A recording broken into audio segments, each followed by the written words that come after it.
I'm just a normal guy with a curious fascination for unarmed combat. Mixed martial arts is basically the purest form of unarmed combat known to man. It involves all disciplines, all combat disciplines: boxing, kickboxing, wrestling, taekwondo, karate, jiu-jitsu. It's just a pure combat. Conor, given the tradition of sport in this country, we have a proud tradition of Gaelic games, soccer, rugby and all the rest. How does a young lad from Crumlin get into mixed martial arts? Well, I was no different growing up. I was always into football. You know what I mean? Growing up where I'm from, there's two things you were known for. You were either good at playing football or you could fight. And I was no different. Fighting was always something I was interested in. Football was what I wanted to do. Football was my first dreams. I always dreamt of playing. I always used to go out on my own. I was like 7, 8 years old and put on my football boots and run up and down kicking the ball, dreaming of playing in front of a big stadium. But just growing up then, I realised that I needed to be able to defend myself. Certain situations, I just wanted to be able to defend myself, and it led me to combat sport and studying different ways the human body moves. And I was like nearly a mixed martial artist, but without even knowing I was. You know what I mean? I just basically wanted to defend myself in any scenario, and I used to go from gym to gym, trying to learn different ways. When did you realise, at what age, that this was something you could carve out a career from? Well, I moved from Crumlin when I was 16, 17, and I was doing it. I was still playing football at that time. I was doing MMA, I was doing boxing, I was doing this and that. But then I met a guy when I moved up to Lucan from Crumlin who was doing jiu-jitsu. Tom Egan, his name was. And I was doing some boxing at the time, some kickboxing. And around the same time we started seeing the UFC on TV. And we just, every day in school, we'd talk about it. He'd show me some jiu-jitsu stuff. We'd be mess fighting in the class. I'd be showing him some boxing. He'd show me some submission moves. Eventually then I used to go up and stay up in his house up in Kildare. Literally stayed there the whole weekend. He'd teach me how to grapple. He'd teach me some techniques and I'd teach him some techniques. And basically we'd fight at the end of it. Two little 16-year-old kids out the back of his shed, the concrete floor. And we basically punched the head off each other, really. But, and then that was that, you know, and that was my first obsession with it, you know, and I thought, like, I still didn't think I could do it. I was just kind of, still in my thoughts was self-defense. I just wanted to be able to defend myself in any situation. Then he met my coach, John Kavanagh, my coach today, John Kavanagh, and found out that he had a proper gym. He also ran shows where you could actually compete properly. And that was it. The two of us went down, met John, and that was that. John showed us a different approach to combat sport, a different way of thinking, the professional way. You know what I mean? Even though we were in a little small shack, in a little hut, it was a professional approach to unarmed combat. And he introduced me to jiu-jitsu, which changed my whole approach and made me look at the finer details of combat. And then that was it. I was hooked. When I knew he had shows, I knew it was there. I knew I could get that ladder. You know, I knew I had something. I had a fascination with it. And even if it didn't, I couldn't shut it off. So I just rolled with it. Kept showing up every day. Got my ass whooped a couple of times. Whooped a couple of asses.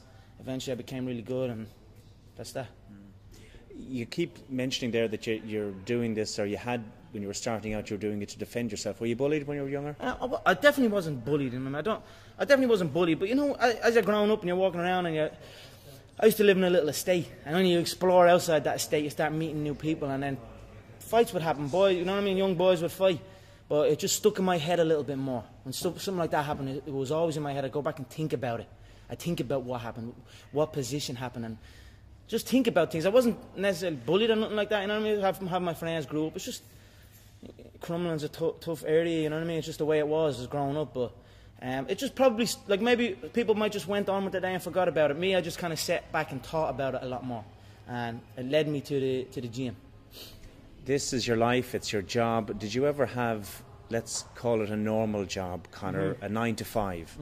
Yeah, because the Irish thing is to get into a trade straight away. I was no different. As soon as I finished school, I was always getting pestered. What are you doing with your life? You're doing this, doing that.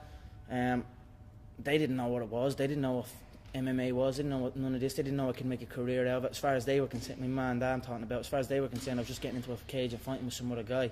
They didn't know nothing about it. No one did, really. But I knew. You know what I mean? I knew. But and then I ended up getting a trade just to keep them quiet. Because I used to have a lot of fights with my dad. What trade did you get? I ended up getting a trade as a plumber. literally up in the back arse of nowhere, up in the Wicklow Mountains. And funny enough, that site was one of the biggest sites in Europe. Kilternan was right at that skiing place, huge, and now it's just abandoned. Now it's just deserted. So I used to go up there 6 o'clock, 5 o'clock in the morning. I was on that M50. I used to have to walk to the N4, about half an hour from my house, wait for some Limerick guy that I didn't even know. He'd drive on the M4, and I'd have to flag him down. Nightmare, yeah. 2 hours down on the M50, 2 hours back. Literally 14-hour days, and I was the first year, so I had to go and do everything. I had to go to the shop. I had to go and get this and get that. So I always had trouble with that, and I was like, this isn't for me. This is not for me. How long did you last? I lasted 18 months doing it, but it was tough, you know. It wasn't the life for me, you know what I mean. And then John said, because I was training with John as well at the time, and then John got in touch and says, I have a show. I'm running a show. I'd like to fight on it. And then that was it. I just packed it in. Didn't show up. My dad used to come in and punch the head out of me and like try and drag me out of bed, and I just wouldn't go. You know what I mean? I had uproar for a good few years with him over, but and that was it. I just packed it in, quit, and then focused on training. And I knew what was going to happen. I knew I was going to get here. They didn't. There's a lot of stressful years. You know what I mean? A lot of tough times. But I proved them wrong. I proved myself right. What makes you such a good fighter? I don't know. I'm just curious about it. I'm curious about it. It's never. I mean, it's in my head 24/7. There's nothing else I can think. I don't think about nothing else. And that's it. I'm just curious, curiously fascinated with it, and I can't stop thinking about it. Everything I do in my life is related to this. I don't do nothing else if it's not got to do with fighting. You know what I mean? And that is why. You know what I mean? To be truly good at something, all you've got to do is show up. Is that not unhealthy?